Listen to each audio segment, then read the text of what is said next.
మనం వాళ్ళ మదర్ని అయితే తీసుకురాలేము.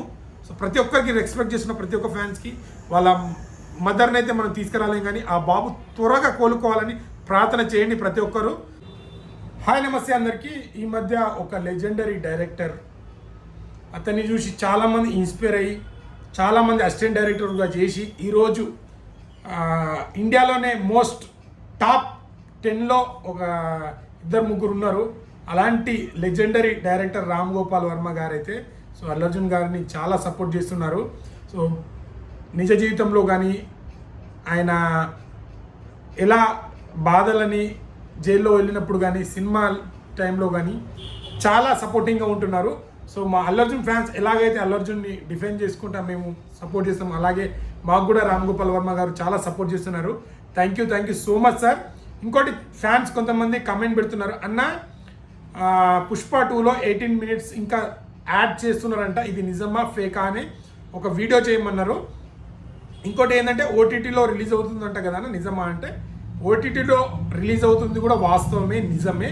అది కూడా 56 రోజుల తర్వాత, సినిమా 56 రోజులు అయిన తర్వాత మూవీ అయితే ఖచ్చితంగా ఓటీటీలో వస్తుంది. ఇది క్లారిటీ, ఇదే నిజం. మైత్రి మూవీస్ వాళ్ళైతే ఒక ట్వీట్ చేయడం జరిగింది.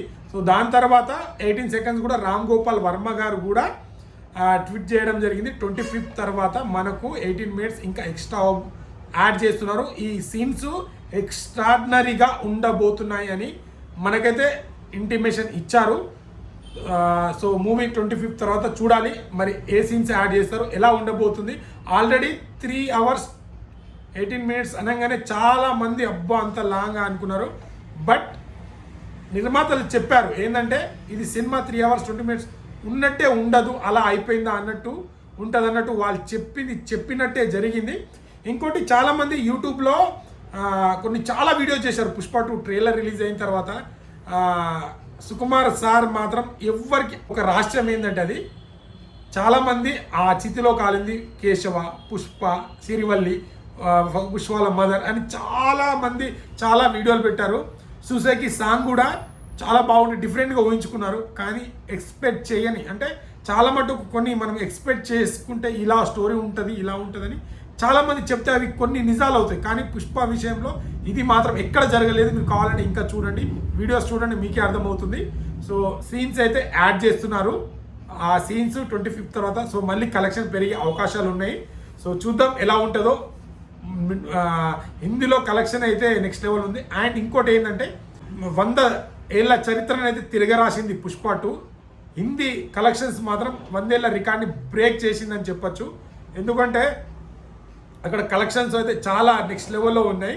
సో ఏదేమైనా ఒక తెలుగు సినిమా అనేది ఇంత ప్రౌడ్గా ఫీల్ అయ్యేటట్టు ప్రతి ఒక్క తెలుగు అభిమాని ఇది మన సినిమా, ఇది మన తెలుగు సినిమా అని ప్రౌడ్గా ఫీల్ అవుతున్నందుకు ప్రతి ఒక్క ఫ్యాన్స్కి, తెలుగు ఆడియన్స్ ఫ్యాన్స్కి అండ్ వేరే ఫ్యాన్స్ కూడా చాలామంది సపోర్ట్ చేస్తున్నారు. వాళ్ళందరికీ thank you so much. So ఇది మన తెలుగు సినిమా అని గర్వపడి ఇంత లెవెల్కి వెళ్ళిన మన పుష్పరాజ్ మూవీకి అయితే మంచి ప్రమోషన్ జరిగి మంచి కలెక్షన్స్ వచ్చి హాస్పిటల్ ఉండడం, వాళ్ళ మదర్ చనిపోవడం చాలా బాధాకరం. సో నేను ఒక అల్లు అర్జున్ ఫ్యాన్స్గా అందరికీ రెస్పెక్ట్ చేసేది ఏంటంటే మళ్ళీ చెప్తున్నా, సో బన్యానా ఫ్యాన్స్ ప్రతి ఒక్కరు పుష్ప 2 ఎలా హిట్ అవ్వాలని కోరుకున్నామో, మన హీరో ఎలా అయితే మనం బాగుండాలని కోరుకున్నామో, అలాగే మనం ఎన్ని డబ్బులు ఇచ్చినా, ఎన్ని కోట్లు కొట్టినా, ఎన్ని చరిత్రలు తిరగరాసినా అక్కడ జరిగిన ఇన్సిడెంట్ని మనం వాళ్ళ మదర్ని తిరిగి తీసుకురాలేము. అది రేవంత్ రెడ్డి గారైనా, అల్లు అర్జున్ గారైనా, సుకుమార్ గారైనా ఎవరు తీసుకురాలేదు. కాబట్టి జరిగింది, అది అయిపోయింది. ఇప్పుడు మనం ఆలోచించాల్సింది ప్రతి ఒక్కరు ఎవరైతే నెగిటివ్గా మాట్లాడుతారో, ఎవరు మంచిగా మాట్లాడుతారో వాళ్ళందరూ ఒక్కసారి ఆ బాబు త్వరగా కోలుకోవాలని ఒక్కసారి మీ మనసులో ప్రార్థించండి. ఇక్కడ టెంపుల్కి వెళ్ళినా ప్రార్థించండి. ప్రతి ఒక్క మీడియా, యూట్యూబర్స్, ప్రతి ఒక్కరు ట్రోల్ చేసేవాళ్ళు, ట్రోల్ చేయని వాళ్ళు, ప్రతి ఒక్కరు ప్రార్థించండి. ఎందుకంటే దేవుడు ఎక్కువసార్లు కోరుకుంటే ఆ కోరిక కూడా నిజమవుతుంది అంటారు. సో మనం వాళ్ళ మదర్ని అయితే తీసుకురాలేము. సో ప్రతి ఒక్కరికి రెస్పెక్ట్ చేసిన ప్రతి ఒక్క ఫ్యాన్స్కి వాళ్ళ మదర్ని అయితే మనం తీసుకురాలేము, కానీ ఆ బాబు త్వరగా కోలుకోవాలని ప్రార్థన చేయండి ప్రతి ఒక్కరు. సో వీడియో నచ్చితే లైక్, షేర్, సబ్స్క్రైబ్ చేయడం మాత్రం మర్చిపోకండి. నెక్స్ట్ ఇంకో కంటెంట్తో ముందుకు వస్తాను. Thank you.